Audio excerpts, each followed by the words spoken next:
আসসালামু আলাইকুম everyone, welcome back to my channel.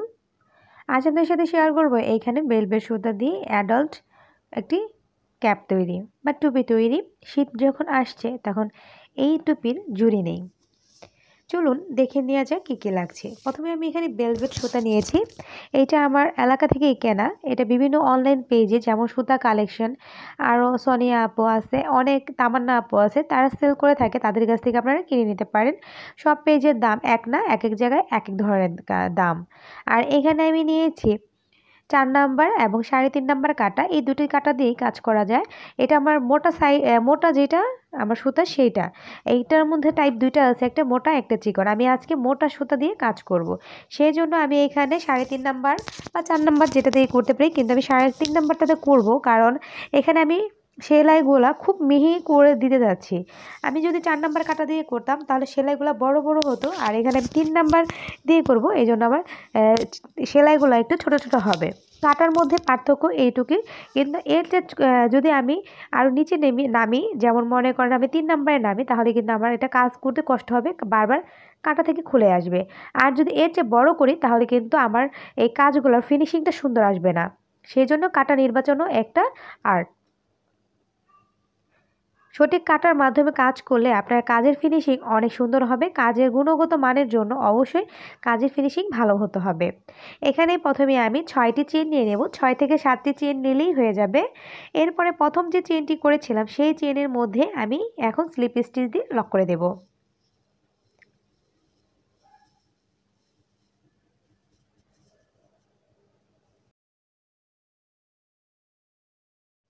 Slip stitch দিয়ে এখানে আমি লক করে দিয়েছি। এবার আমি এখানে 3টি চেন করব।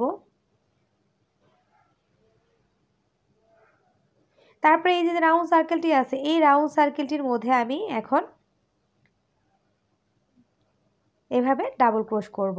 প্রথম 3টি চেন একটি ডাবল ক্রোশের সমান। আমি এখন এই রাউন্ড সার্কেলে আরও 12টি চেন ডাবল ক্রোশ করব। 12টি ডাবল ক্রোশ আর প্রথম 3টি ডাবল ক্রোশ, এই টোটাল মিলিয়ে এখানে 13টি ডাবল ক্রোশ করব।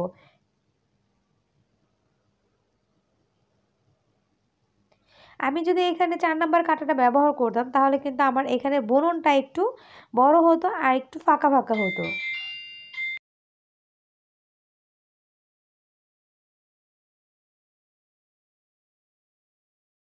এভাবে করে আমি এই রাউন্ড সার্কেলটি ভরাট করে নেব ডাবল ক্রোশ দিয়ে।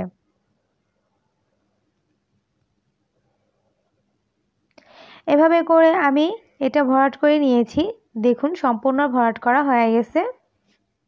এবার আমি প্রথম যে 3টি চেন করেছিলাম তার একদম উপরে 3 নাম্বার যে চেনটি আছে সেটার মধ্যে এভাবে আমি স্লিপ স্টিচ দিয়ে জয়েন করে দিচ্ছি। এখন রাউন্ড সার্কেলটি হয়ে গেল। আমি আবার 3টি চেন করে নিচ্ছি। যেই জায়গায় আমি 3টি চেন করলাম ঠিক সেম ঘরে এখন একটি ডাবল ক্রোশ করব।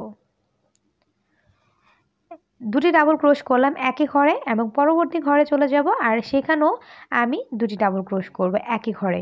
প্রথমে আমি 13টি ডাবল ক্রোশ করেছি, এখন আমি দ্বিতীয় লাইনে 26টি ডাবল ক্রোশ করব। এর মানে প্রতিটি ডাবল ক্রোশের মধ্যে 2টি করে ডাবল ক্রোশ করে ইনক্রিজ করা লাগবে, মানে বাড়াতে হবে ঘরগুলো।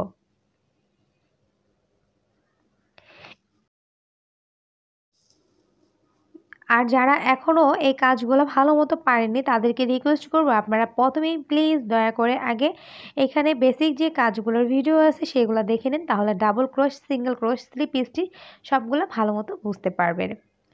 দেখুন ঠিক এভাবে করে প্রতিটি ঘরের উপরে আমি 2টি করে কিন্তু ডাবল ক্রোশ করে দিচ্ছি। আর ভেলভেট সুতার একটি প্রবলেম হলো এখানে আপনার গ্লেজ দেয়, যার কারণে অনেক সময় ভিডিওতে আপনার রিফ্লেকশন আসে। অনেক চেষ্টা করার পরেও আমি কাজটি করছি, কারণ এখানে ভেলভেট সুতারও বিভিন্ন সুতার তারতম্য দিয়েই কিন্তু কাজ করা উচিত, অনেকে আমাকে বলে, সেই জন্য আমি এই কাজটি করে নিচ্ছি। দেখুন আমি সম্পূর্ণ রাউন্ড সার্কেলটি ভরে নিয়েছি।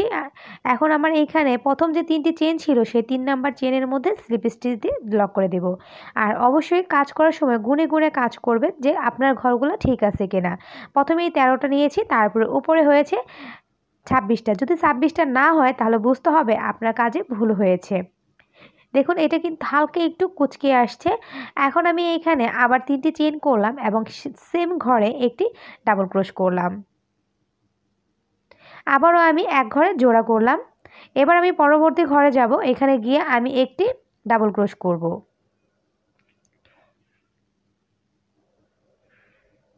প্রথম ঘরে আমি দুটি ডাবল ক্রোশ করেছি, দ্বিতীয় ঘরে আমি একটা ডাবল ক্রোশ করব। তৃতীয় ঘরে গিয়ে আমি এখন আবার দুটি ডাবল ক্রোশ করব, একটা, সেম ঘরে আরও একটা।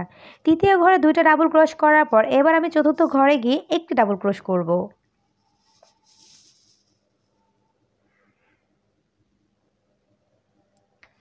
এবার আমি পঞ্চম ঘরে গিয়ে আবার ডাবল ক্রোশ করব, একই ঘরে দুটি। ঠিক ওইভাবে একটা ঘরে একটি ডাবল ক্রোশি আর একটা ঘরে দুটি ডাবল ক্রোশি করে এই যে লাইনটি আছে এই সম্পূর্ণ লাইনটি আমি কমপ্লিট করে নেব। আর উপরে যখন আমি এই লাইনটি করছি তখন অবশ্যই খেয়াল রাখতে হবে আমার এই লাইনে হবে মাত্র 13টি জোড়া ঘর আর 13টি সিঙ্গেল ঘর। জোড়া ঘরের মাধ্যমে এখানে আমার ঘরগুলা কিন্তু বাড়ছে। এভাবে করে আমি এইখানে 26টা ঘরের উপরে 26টা ঘর করে দেব। একটা হলো জোড়া আর একটা সিঙ্গেল, এমন করে একটা জোড়া একটা সিঙ্গেল, এভাবেই করে প্রতিটা ঘর বাড়াতে হবে। এভাবেই করে আমার প্রতিটা লাইনে গিয়েই কিন্তু আমার একটা করে সিঙ্গেলের ঘরের পরিমাণ বাড়তে থাকবে। দেখুন আমি একদম লাস্টে চলে আসছি। লাস্টে আসার পর এখানে আমি প্রথম যে 3টি চেন করেছিলাম তার 3 নাম্বার যে চেনটি আছে সেটার মধ্যে স্লিপ স্টিচ দিয়ে লক করে দিলাম। এখন আমি আপনাদেরকে আবারও বলি আমি এই লাইনে কিন্তু একটা জোড়া ঘর আর একটি সিঙ্গেল ঘর করেছি। ঠিক এখন আমি পরবর্তী যে লাইনটি আছে এই লাইনের মধ্যে আবারও সেম কাজটি করব, কিন্তু এবার আমার সিঙ্গেল ঘরের পরিমাণ বাড়বে। সেজন্য প্রথমে আমি এখানে 3টি চেন নিয়ে নিয়েছি আর যেখানে চেন করেছি ঠিক সেম ঘরে একটি ডাবল ক্রোশ করলাম, মানে একই ঘরে আমি দুটি ডাবল ক্রোশ করে নিলাম। এবার আমি পরবর্তী ঘরে গিয়ে একটি ডাবল ক্রোশ করব, 2 নাম্বার ঘরে একটি ডাবল ক্রোশ করলাম। এবার আমি 3 নাম্বার ঘরেও একটি ডাবল ক্রোশ করব, কিন্তু আগের লাইনে আমি 3 নাম্বার ঘরে কিন্তু দুটি ডাবল ক্রোশ করেছিলাম। এবার আমি 4 নাম্বার ঘরে গিয়ে দুটি ডাবল ক্রোশ করব। আবারও বলছি প্রথম ঘরে আমি দুটি ডাবল ক্রোশ করেছি, দ্বিতীয় এবং তৃতীয় ঘরে একটি একটি করে ডাবল ক্রোশ করেছি, চতুর্থ ঘরে আমি দুটি ডাবল ক্রোশ করেছি, পঞ্চম ঘরে আমি একটি ডাবল ক্রোশ করব, ষষ্ঠ ঘরে একটি ডাবল ক্রোশ করে দিলাম। এবার আমি সপ্তম ঘরে গিয়ে দুটি ডাবল ক্রোশ করব। এভাবে করে আমি এই লাইনটি কমপ্লিট করব। আর যতটুকু বাড়াতে হয় প্রতিটা লাইনেই এমনই হবে, জোড়া ঘর একটা থাকবে, একটার মাঝখানে এভাবে গ্যাপ করে বাড়তে থাকবে। প্রথমে আমার এখানে একটা জোড়া একটা সিঙ্গেল, তারপরে আমি করলাম একটা জোড়া দুটো সিঙ্গেল, এরপরে করব আমি একটা জোড়া তিনটা সিঙ্গেল, এরপরে করব একটা জোড়া চারটা সিঙ্গেল।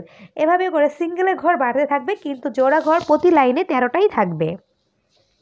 যেহেতু আমি বেসটা নিয়েছি 13টা ডাবল ক্রোশ দিয়ে, সেহেতু এখানে আমার জোড়া ঘরের সংখ্যায় 13টা থাকবে। যদি আমি বেসটা 12 ঘর দিয়ে করতাম তাহলে কিন্তু এখানে আমার জোড়া ঘরের পরিমাণ 12ই থাকতো।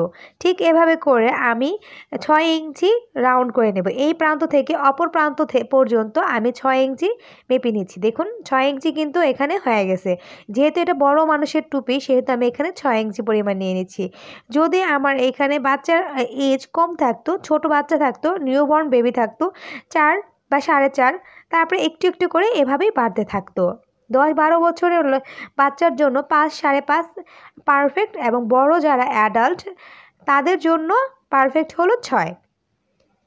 এভাবে করে আমি এই রাউন্ডটা কিন্তু কমপ্লিট করে নিয়েছি। এবার আমি পরবর্তী মানে এইবার নিচের দিকে চলে যাব। এটা হলো মাথার তালু, এবং এবার আমি সাইডে যে রাউন্ডটা আছে সেটা কমপ্লিট করব।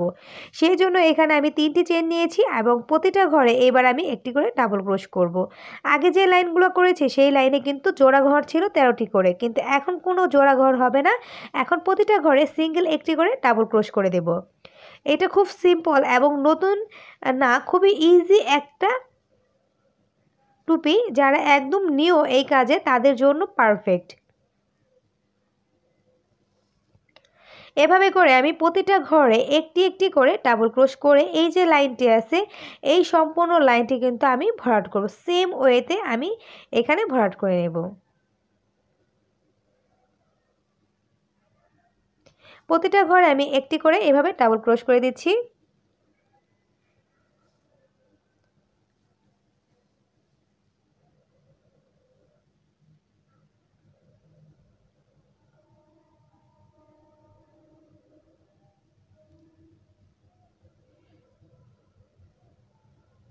দেখুন এভাবে করে আমি এই যে লাইনটি আছে এই সম্পূর্ণ লাইনটি আমি কমপ্লিট করে নেব এবং এই প্রথম যে 3 নাম্বার ঘর আছে প্রথম যে 3টি চেইন করেছিলাম সেই 3 নাম্বার চেইনে চলে যাব এবং সেখানে গিয়ে আমি স্লিপ স্টিচ দিয়ে লক করব।